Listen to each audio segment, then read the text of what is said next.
La importancia de que nosotros los creyentes conozcamos quién es nuestro Dios. Nosotros no podemos ignorar este tema. La Biblia presenta diferentes temas, incluso la Biblia presenta diferentes doctrinas. Pero hermano, esta doctrina, esta enseñanza, es algo que nosotros no podemos en nuestra vida ignorar. Y es acerca de quién es Dios. Porque cuando usted lee la Biblia, precisamente usted lo que está leyendo es acerca de Dios, acerca de quién es Él. ¿Cómo es Dios? Ahí la pregunta que muchas personas hacen, oye, ¿cómo es que es Dios? Entonces les decía que voy a tomarme algunos devocionales para hablar acerca de lo que es la esencia, lo que es el carácter y lo que son los atributos de Dios. Escúcheme bien, la esencia, el carácter y los atributos de Dios. ¿Y dónde nace, digamos, la importancia de saber esto de quién es Dios? Pues eso nace de la misma palabra de Dios. Recuerde que estuvimos leyendo en Jeremías, donde se nos habla de que no se debe de alabar el sabio en su sabiduría, ni el rico en sus riquezas, ni el valiente en su valentía, sino que dice Dios, mas alabes en esto el que se hubiere de alabar. ¿En qué? Dice, en entenderme y conocerme. Entonces, Dios, Él desea que la persona le conozca. Escúcheme eso y vamos a tratar de entenderlo esta mañana. El conocer a Dios no es algo donde nos estamos metiendo tal vez de manera abusiva, sin autorización, digámoslo. No es que nos estamos metiendo en un terreno en el que Dios no quiere que entremos. Por el contrario, por ejemplo, cuando los discípulos le preguntan acerca del Señor, al Señor, perdón, le preguntan acerca de si el Señor restauraría el reino de Israel. ¿El Señor qué les dijo a ellos?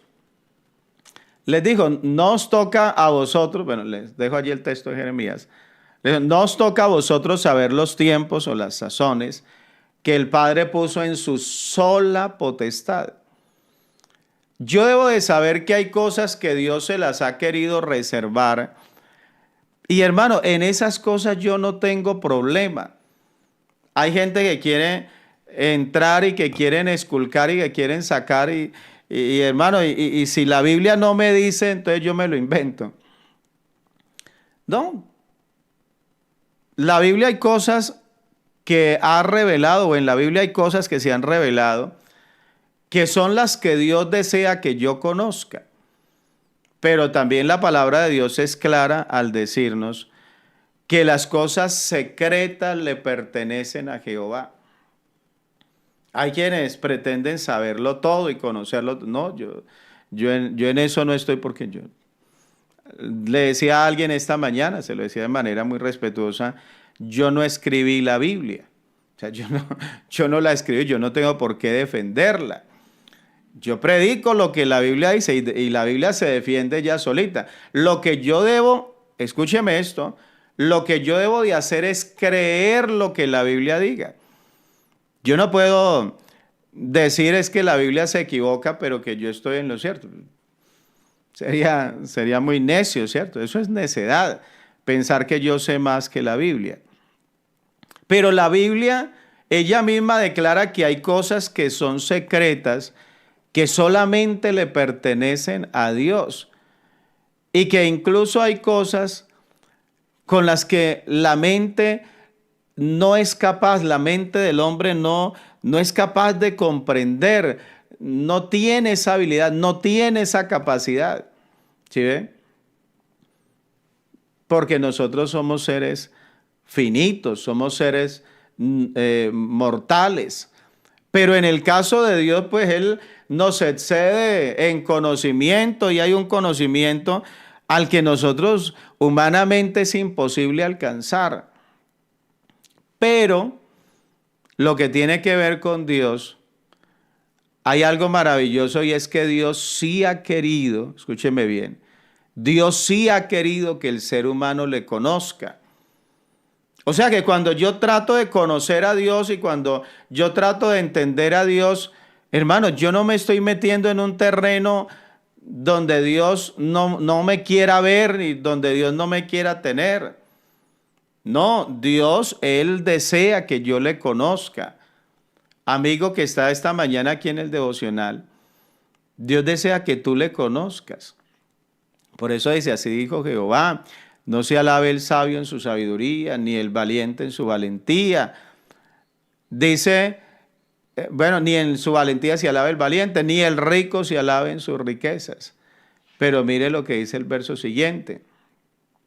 Dice, mas alábese en esto el que se hubiere de alabar. ¿Y en qué dice Dios? En entenderme. Dice Dios, yo quiero que usted me entienda en entenderme y conocerme. Por allá le dijo al pueblo de Israel a través del profeta Isaías, dice, yo los he elegido a ustedes para que me conozcáis. ¿Para qué los he traído? ¿Para qué los he escogido? Dice, para que ustedes me conozcan. Usted entró a trabajar a la empresa y usted le pregunta al gerente, al que lo contrató, usted le dice, ¿para qué me contrataron? No, a usted lo contrataron para que haga esta labor. Hermano, eso es algo que usted no puede obviar. Usted no puede decir, a mí me contrataron en esa empresa, pero no, yo eso no lo voy a hacer, eso no lo quiero hacer. Porque usted sabe que usted entró a esa empresa fue a hacer lo que le mandaran que hiciera. Al pueblo de Israel dice, yo los elegí a ustedes para que ustedes me conozcan. Ahora usted me dice, hermano Jairo, por eso se le dijo al pueblo de Israel. Sí, se le dijo al pueblo de Israel. Pero es que ese es el deseo de Dios para con el hombre. O sea, ahí es donde hay algo que se conoce como la hermenéutica, que de pronto algunos la desconocen, pero la hermenéutica lo que me lleva es a entender a Dios y a entender el propósito de Dios. Yo no puedo pensar de que Dios en la antigüedad quería que lo conocieran, pero que ahora, hoy en día, ya Dios no quiere que nadie le conozca. No, Dios, Él desea, y por eso dice, mas alabes en esto el que se hubiere de alabar, en entenderme y conocerme. Entonces, para poder entender a Dios y para poder conocer a Dios, yo necesito conocer, decía, tres cosas que son claves. Una, lo que tiene que ver con la esencia de Dios. ¿Cómo es la esencia de Dios? Pero hermano, no, ¿qué es lo que yo pienso acerca de la esencia de Dios? Sino qué es lo que la Biblia dice acerca de esa esencia de Dios. Porque pues el ser humano se puede inventar, se puede imaginar, uno puede decir, no, es que a mí me parece. Pero no es lo que a mí me parece, es lo que la Biblia dice acerca de Dios.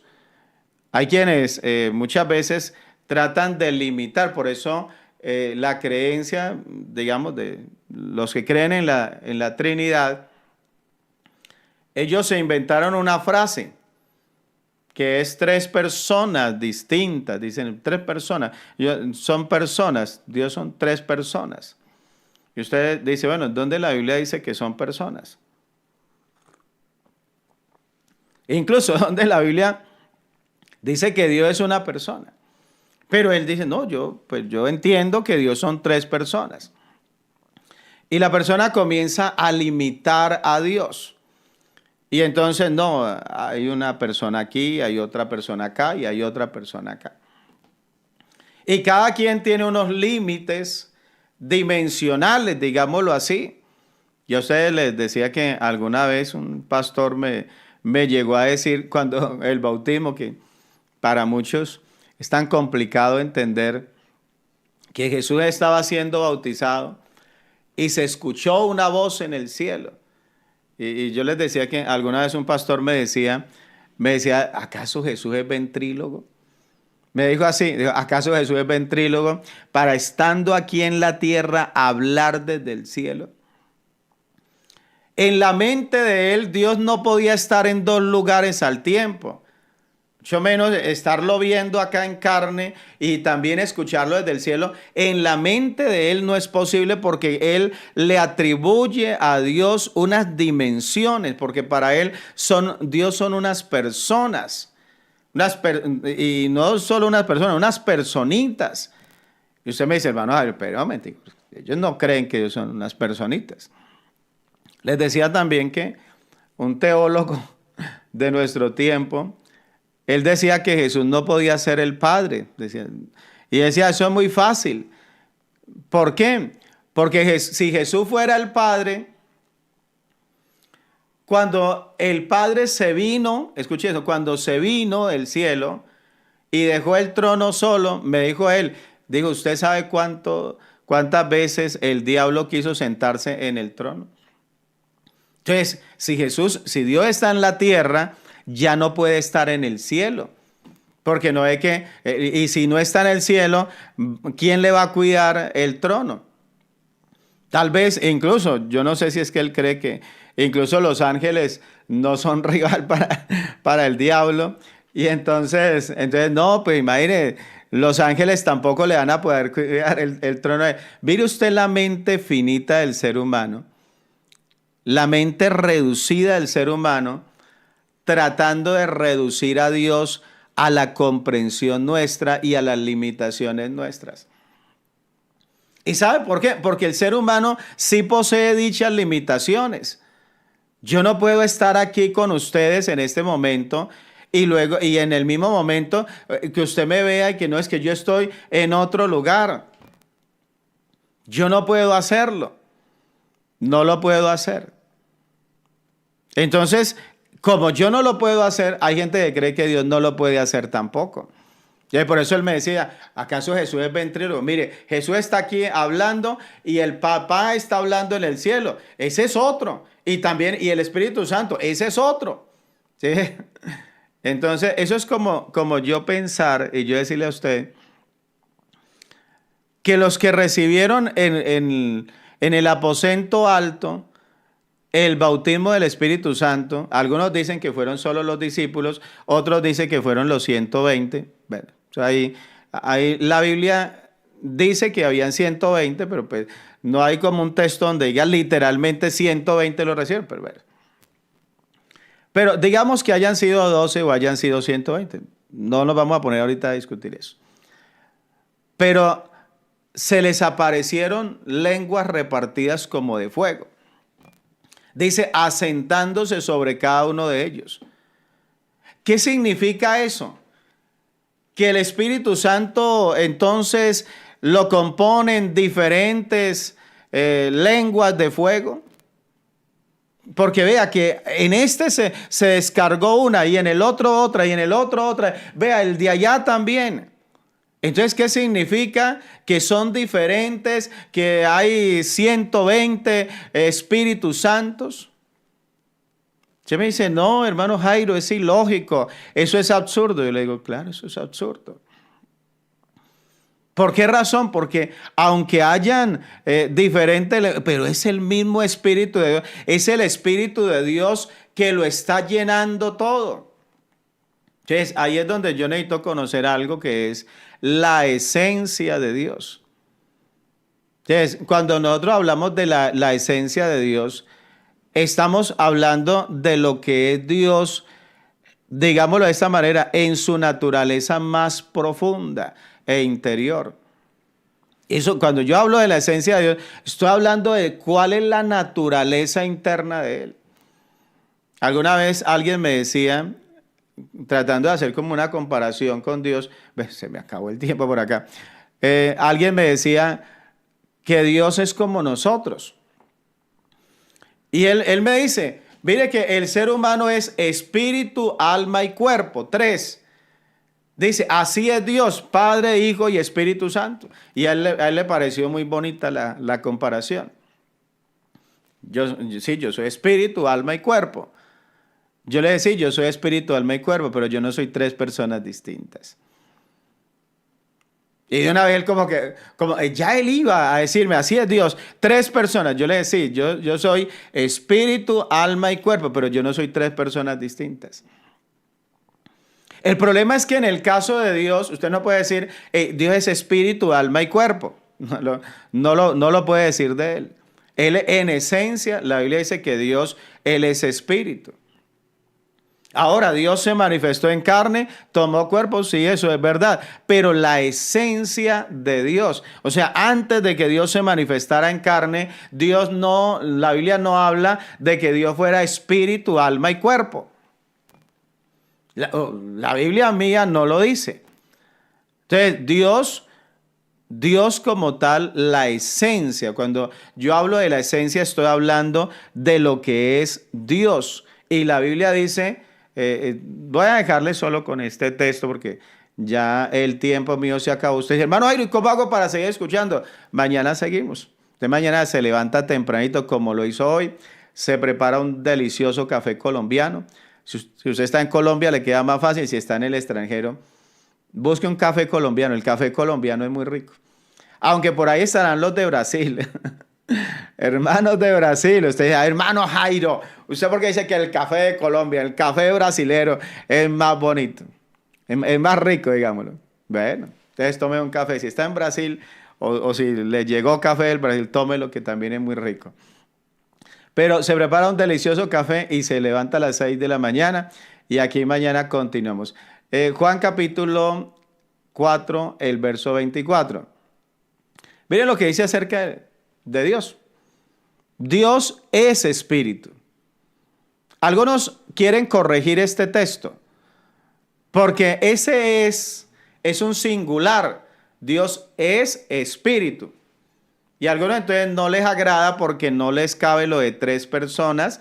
Entonces Dios es espíritu. No, ahí debería decir Dios son espíritus. El espíritu del Padre, el espíritu del Hijo y el espíritu del Espíritu Santo. La Biblia no lo dice. La Biblia literalmente dice, Dios es espíritu. Esa es la esencia de Dios. O sea, Dios, Él es espíritu. Y los que le adoran en espíritu y en verdad es necesario que adoren. Entonces tenemos lo que es la esencia de Dios. Lo que es Él en su interior. ¿Qué le dijo Dios allí a Moisés? Le dijo, yo soy el que soy. Yo soy el que existe por sí mismo. A Dios nadie lo creó, nadie lo hizo. Yo sé que esto la mente humana no es capaz de entenderlo, pero por eso le dije, la Biblia usted necesita es creerla. Eso es lo que la palabra de Dios le está pidiendo. Usted en su razonamiento, en su mente, porque el ser humano, escúcheme eso, el ser humano es demasiado arrogante al punto de creer que la Biblia tiene que decir lo que él quiere escuchar o que él tiene que tener toda la habilidad de comprender y como que yo me siento con Dios a discutir y yo le digo a Dios, Dios, cambie el argumentico que me está dando porque no se lo creo. Dios, usted dice que eso, usted lo hizo, que de la nada usted creó, no se lo creo. Tiene que decirme algo diferente porque no se lo creo. Porque mi mente no es capaz de comprender. No, sucede que así no es. Usted necesita es creer lo que la Biblia dice. Hermano, pero es que la ciencia dice que de la nada no puede salir nada. Pero eso es la ciencia. Pero eso no es el Dios Todopoderoso. Hermano, es lo que dice el Dios Todopoderoso. Usted no puede colocar en una balanza la ciencia y al Dios Todopoderoso y esperar que esto pese igual. ¿Por qué? Porque la ciencia frente al Dios Todopoderoso, hermano, eso ni se siente, la ciencia desaparece, eso no tiene, incluso muchas veces la ciencia dice algo y luego tiene que retractarse y decir, no, nos habíamos equivocado. Estamos en locos allá, hay gente hasta muriendo por declaraciones que la ciencia hizo y eran absurdas. ¿Qué es lo que vale? ¿Qué es lo que tiene peso? Hermano, lo que tiene peso es la palabra del Dios Todopoderoso.